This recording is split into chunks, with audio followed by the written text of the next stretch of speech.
Bismillahirrahmanirrahim. Assalamualaikum warahmatullahi wabarakatuh.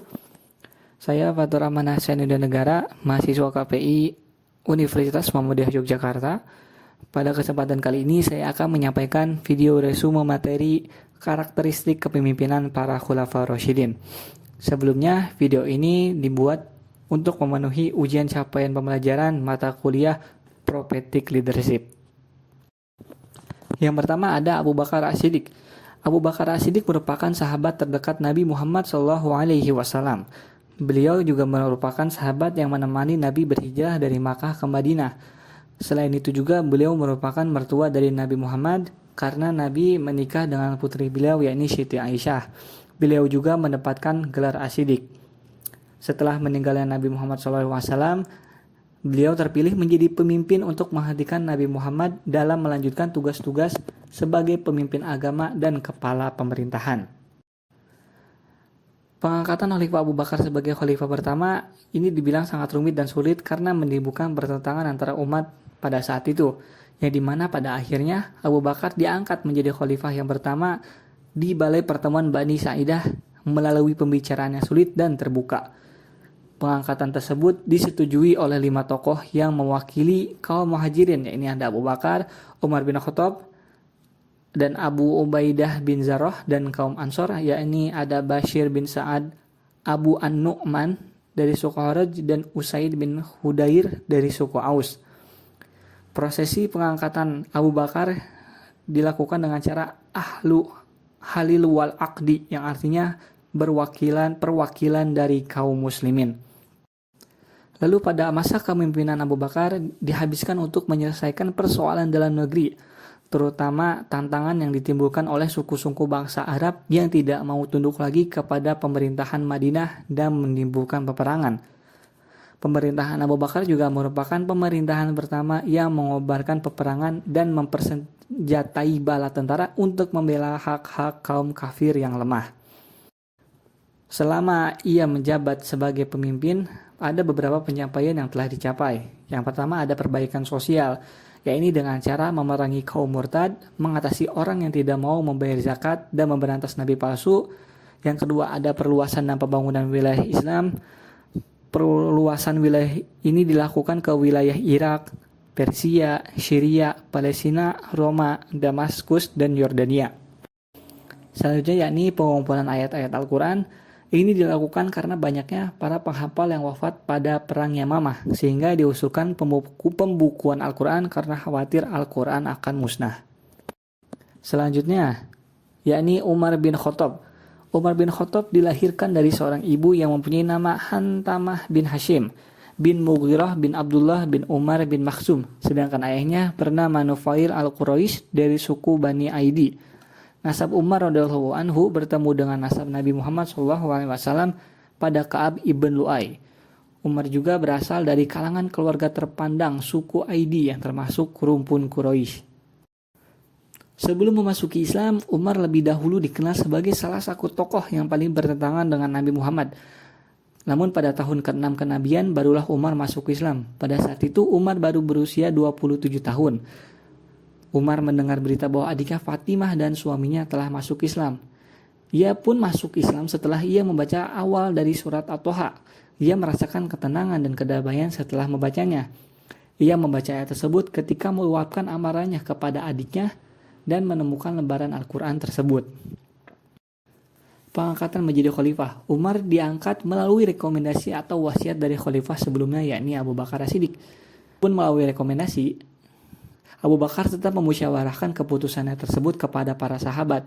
Sahabat yang terlibat dalam musyawarah yakni adalah Abdurrahman bin Auf, Utsman bin Affan, dan Ali bin Abi Thalib. Pemerintahan Umar pada masa kekhalifahan Umar bin Khattab, Islam mengalami kemajuan yang sangat pesat. Kekuasaan Islam pada saat itu meliputi Jazirah Arab, Palestina, Suriah, sebagian Persia, dan Mesir.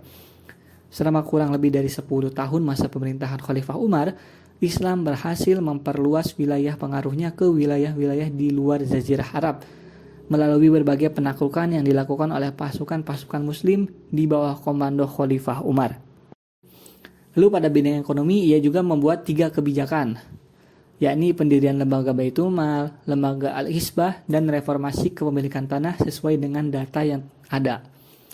Lalu ia juga membuat 5 kebijakan militer, yakni membuat pangkalan militer, 2 lalu membuat laporan harian pasukan, lalu membuat pergantian pasukan secara berkala, sistem upah bagi pasukan militer, dan kebijakan wajib militer. Selanjutnya yakni Utsman bin Affan dikenal sebagai khalifah yang sederhana, murah hati, dan pemalu meskipun ia adalah saudagar kaya raya. Sebelum dikenal dengan nama Utsman, ia akrab disapa dengan Abu Amru. Utsman bin Affan merupakan salah satu dari 4 sahabat Rasulullah SAW yang sekaligus menjadi khalifah ketiga dalam sejarah peradaban Islam. Dibanding dengan ketiga khalifah lainnya, Utsman termasuk khalifah yang masa kekuasaannya paling lama. Selanjutnya yakni sifat keteladanan dari Utsman bin Affan. Yang pertama yakni beliau merupakan sosok yang dermawan. Yang kedua, beliau menjaga akidahnya dengan menghafal Al-Quran. 3, beliau memiliki jiwa sosial yang tinggi. Yang keempat, dia memiliki pikiran yang solutif, kreatif, dan penuh inovasi. Yang kelima, yakni beliau berprinsip hidup dengan sederhana. Prestasi yang ia hasilkan selama ia memimpin yakni 1, ia memodifikasi mushaf Al-Quran karena pada masa pemerintahannya wilayah Islam sudah sangat luas. Yang kedua, ia merenovasi Masjid Nabawi. Ketiga, ia membentuk angkatan laut. Dan yang keempat, memperluas wilayah Islam. Selanjutnya yakni Ali bin Abi Thalib. Kepemimpinan Ali bin Abi Thalib ini merupakan salah satu pemimpin yang sering disebut sebagai salah satu kepemimpinan yang paling sukses sepanjang sejarah setelah sepeninggalan Nabi Muhammad SAW.